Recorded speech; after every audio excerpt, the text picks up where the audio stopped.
Shalom Aleichem, everyone. This past Shabbos was Mishpatim, and I spoke about an issue that had come up a few times in my week.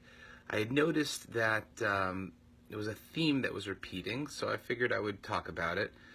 I met with a woman and her daughter who were coming to the shul to have a bat mitzvah, and people come to the shul and they kind of come in, have a bar bas mitzvah, and then they go, and that's a beautiful thing because obviously we're trying to catch them to have them stay, and that's happened a bunch of times. But part of our job as a shul is to provide the place for people to have their Torah experiences, and it's our job to try to catch them, but at the same time, even if it's just lishma, just to give them the bas mitzvah, the bar mitzvah, that's also a good thing. And so I was talking to this mom, and I said, hey, why don't you come to shul? And she said, well, I don't really connect to shul. The prayers, they don't speak to me. I just don't feel like Judaism has has something that speaks to my heart. And I heard that from another person as well this week, and I get the feeling that a lot of the young people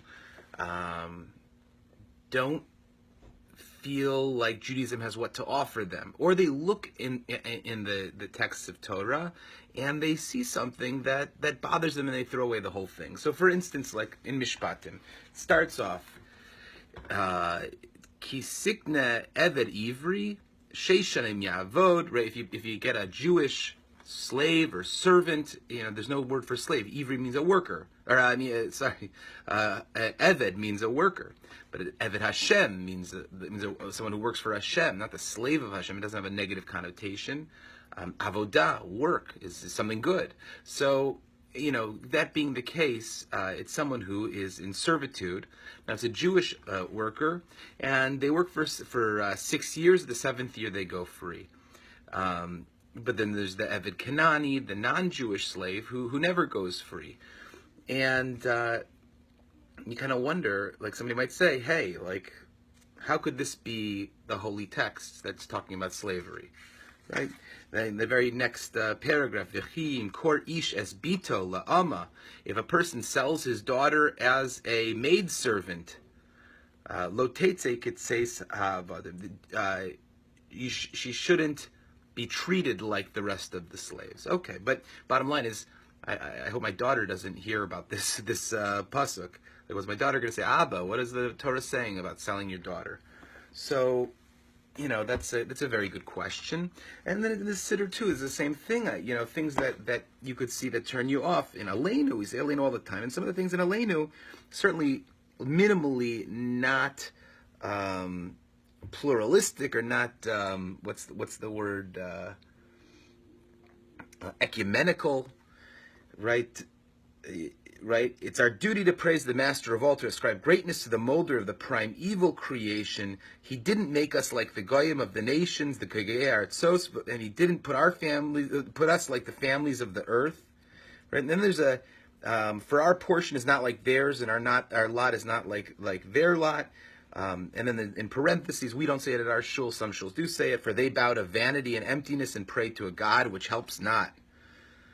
But we bend our knees, bow, and acknowledge before HaKadosh Baruch Hu. And in Al-Kain, the same thing. Therefore we put our hope in you, that we may soon see your mighty splendor, to remove detestable idolatry from the earth, and false gods will be utterly cut off, to perfect the universe through the almighty sovereignty, and all humanity will call your name. So it's nice. We want everybody to be Jewish, right? To call it to God. But what about the other religions? Do we want them to disappear? Is that what we're? And people read that and they say, ugh, Judaism has nothing for me. Before I go on, it's very important to mention that this parsha is filled up with incredible laws that have so much depth and meaning. After 3,300 plus years, they don't lose any of their power, right? Don't go after the majority to do evil, right? At a time where people might have thought, you do, even today, just do what everybody else does. But this has the power of fighting Nazism, of fighting, don't say, well, this is what everybody else says, so it must be right. Follow your gut of what is right? What is kind, what is good. Don't do evil, and don't take bribery. For bribery blinds those who can see and distorts the words of the righteous. Obviously, you'd think, well, obviously don't take a bribe, but that's a hard thing to do. I think a lot of us treat people differently if they think that there's something you can get from the person. You know, we constantly think like that, and we ought to treat people equally and kind no matter what we can get or not get from them. And so on. For every law in the Torah or prayer in the Siddur that you might say, I don't know if I totally, I can't, this doesn't help me, right, on first glance. There are 100 that are incredible, that are going to, at first glance, give you incredible wisdom, life wisdom to live. So that being said, but what are we going to do about the verses, the prayers that you don't connect to? And I think it's very important to talk about this, because the first option is rejecting tradition, which seems to be what most people have done. With all these young people, I don't see them in my shul. They say, well, it doesn't speak to me, so I'm getting rid of the whole thing. I read one line that I disagree with, and I'm getting rid of the whole thing. Now, the truth is that it really comes from a place, for most people, for the vast majority of people, of intellectual laziness. Meaning, what they're getting rid of, they don't really understand. They've never taken the time to learn it in depth. So what they're rejecting is the Torah that they knew when they were a bar bas mitzvah. There's something that I didn't like, I'm going to reject the whole thing. Imagine if we lived our whole life like that. If there's something I don't like about my husband, I'm getting rid of him. There's something that I don't like about my job, I'm quitting. Right? But this is how we treat our religion. The second possibility is to reject modernity, to reject your inner voice. Meaning, this text bothers me. And you could say, well, shut your mind. It shouldn't bother you. It's right. And this is, I think, one of the problems on the fundamentalist side of Judaism. The Orthodox side sometimes has this problem where you're not allowed to ask questions. Don't question. Don't say, this verse in the Torah, I feel conflicted. I don't see why these two guys can't love each other. So, you struggle with that. I think one way is to say, don't struggle with that. They're sick. They're gross. Why would you have any struggle? The Torah says, toeva, get rid of them. And then the other option is to say, listen, I struggle with that. I don't know. Maybe I'll table it. But bottom line is, I'm not going to reject the Torah because there's something that I don't understand. Maybe I just don't understand. So there's another third possibility. So there's rejecting the tradition. There's rejecting modernity, rejecting your inner voice. And then there is the third possibility, which is something that my Rabbi Blanchard, who used to give the Musar Shmuz at my yeshiva Chovevei, he always used to say, I'm going to speak to you a bunch of things. And some things you're not going to agree with. So let it go. Just let it go right over your head and take what's helpful to you. But if you listen to my whole speech and there's nothing in it that's helpful to you, then you got to sort of question, are you really open? Are you listening? So the Torah is so full of things that are helpful. If there's something that you don't get, okay, I'll table it. I'm not going to figure it out now. I don't know. And I think that's a kind of humility, and it's very important to have. But another way is to understand it in its context. Let's say the slavery they were talking about in our Parsha. Up until the Torah, the slavery was ubiquitous. Is that the right word? Ubiquitous. It was all over the world. I mean, slavery was an institution that was not ever questioned. And so the Torah comes and says, by the way, if you kill your slave, right, non-Jewish slave, you kill your slave, you get put to death because it's not your property. And before the Torah, you could do anything you want with a slave. You could cut off their ear. They're your property. You could wreck your car if you want. The Torah comes and says that's not how you treat. It puts regulations and rights to slaves, and even more so for the Jewish workers. And meaning that's the whole point, is if you sell your daughter, which was a normal practice at that time, she can't be treated like the rest of the slaves. You have to try to redeem her. You have to treat her properly, and so on and so forth.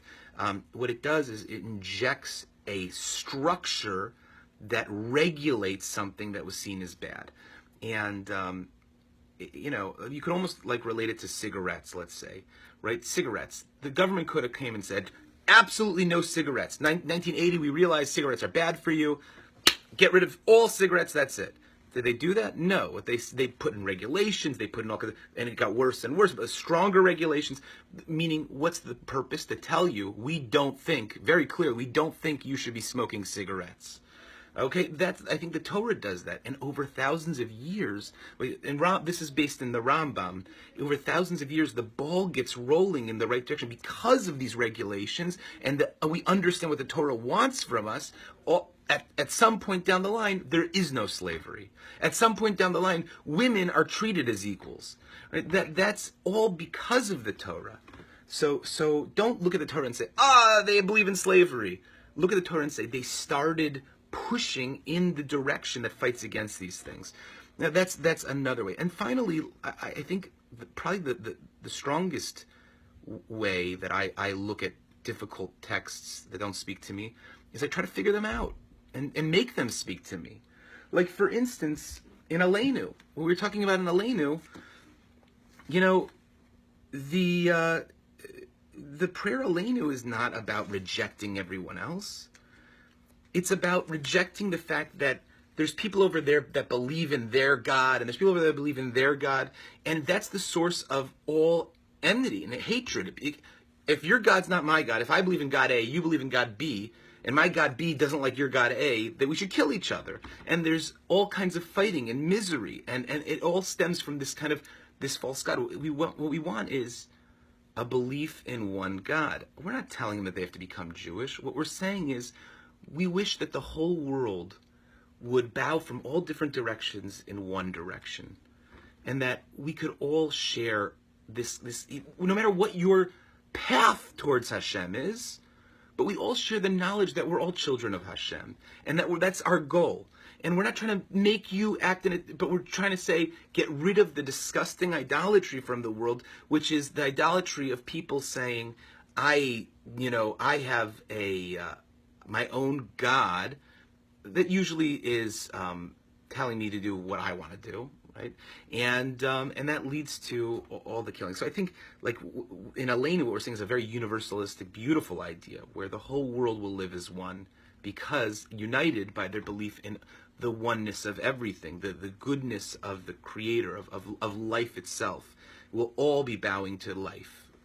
And so, I think this is something that is very sad in our time, is that we see so many Jewish people leaving Torah.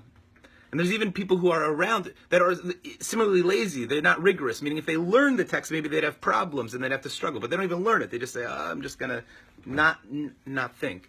We have to study Torah. We have to grow in our knowledge and dig deeper if we have a problem. And the Torah is so incredibly beautiful. It's a guide. It's meant to give us strength, to show us a way to build a proper and meaningful life. And if we live by the path of Torah, we will be living life as it should be lived.